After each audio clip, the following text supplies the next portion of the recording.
ধারাবাহিক বৈঠকের হিসাবে আজ বসছে বাংলাদেশ ব্যাংকের সাথে। সেখানে নির্ধারিত হতে পারে রিজার্ভের সংশোধিত লক্ষ্যমাত্রা। এই বিষয়ে আরো জানতে যুক্ত হচ্ছেন আমাদের সাথে সেলিয়া সুলতানা।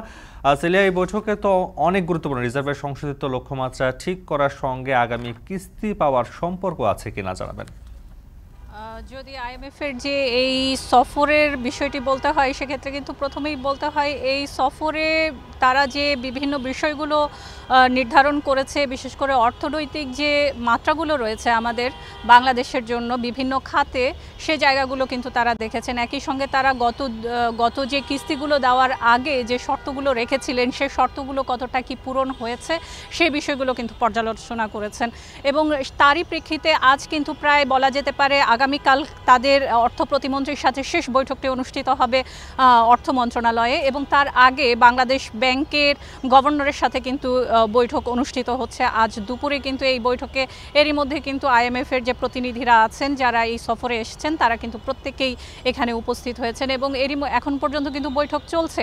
তা আপনারা জানেন যে রিজার্ভের লক্ষ্যমাত্রা এবং করের যে লক্ষ্যমাত্রা, এ দুটো কিন্তু সবচেয়ে বেশি গুরুত্বপূর্ণ এই কিস্তি পাওয়ার ক্ষেত্রে। সেখানে কিন্তু বাংলাদেশ কিন্তু গত দুটো যে কিস্তি ছিল, সেখানে কিন্তু রিজার্ভের লক্ষ্যমাত্রা পূরণ করতে পারেনি এবং সেখানে কিন্তু সংশোধিত লক্ষ্যমাত্রা নিয়েছে। এবারও কিন্তু ঠিক একই রকম সংশোধিত লক্ষ্যমাত্রা কিন্তু কমানো হতে পারে বলে আমরা এখন পর্যন্ত জানতে পেরেছি।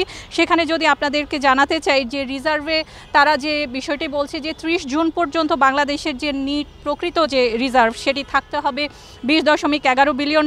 সেখানে হয়তো প্রস্তাব আসতে পারে। এখন পর্যন্ত আমরা জানতে পেরেছি যে বাংলাদেশ ব্যাংকের বিভিন্ন সূত্র থেকে যে $1,800 কোটি মতো লক্ষ্যমাত্রা নির্ধারণের জন্য প্রস্তাব করা হতে পারে। সেটি যদি আইএমএফ যারা এসছেন, আইএমএফ এর যে প্রতিনিধিরা, তারা যদি মেনে নেন, সেক্ষেত্রে কিন্তু আগামীকাল সকালেই কিন্তু একটি সাইনিং হবে বাংলাদেশ ব্যাংকের গভর্নরের প্রতিনিধিত্বে। এখানে সাইনিং হওয়ার পরেই কিন্তু বিষয়টি চূড়ান্ত হবে। এবং অন্য একটি বিষয়, এরই মধ্যে কিন্তু তারা বিভিন্ন বিষয় নিয়ে করের যে মাত্রা নির্ধারণ, কর কত জিডিপির অনুপাতে কর কত আদায় করতে হবে সেটির লক্ষ্যমাত্রা দিয়েছিলেন, সেখানেও কিন্তু বেশ কিছুটা পিছিয়ে আছে। সেখানে কিন্তু তারা বলছেন যেহেতু অর্থনৈতিক পর্যালোচনাগুলো নিয়ে আজকের এই বৈঠকটি অনুষ্ঠিত হচ্ছে, সেক্ষেত্রে বাংলাদেশের যে অর্থনৈতিক যে প্রেক্ষাপটগুলো রয়েছে, বিভিন্ন যে খাতগুলো রয়েছে, সেখানে যে পরামর্শগুলো রয়েছে, সেখানে যে পিছিয়ে পড়ার যে জায়গাগুলো রয়েছে, সেগুলো নিয়ে কথা হবে।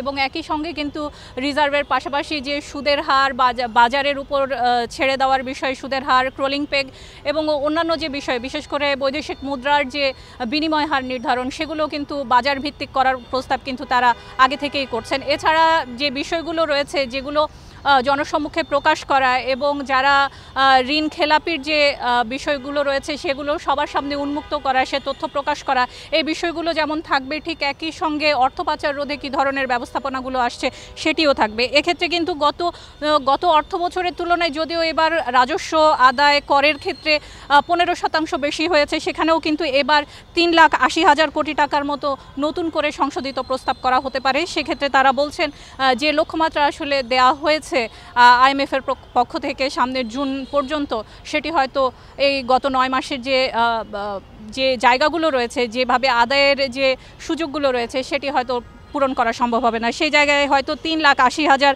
কোটি টাকার মতো আবারও নতুন লক্ষ্যমাত্রা নির্ধারণ করার প্রস্তাব করা হবে। এই ছিল মূলত আমার কাছে বাংলাদেশ ব্যাংকের গভর্নরের সাথে যে রিজার্ভের বিষয়ে সংশোধিত নতুন লক্ষ্যমাত্রা কি আসছে, কি নিয়ে আলোচনা হচ্ছে, তার সর্বশেষ।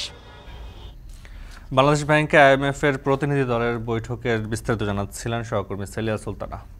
ইউক্রেন যুদ্ধে পরমাণু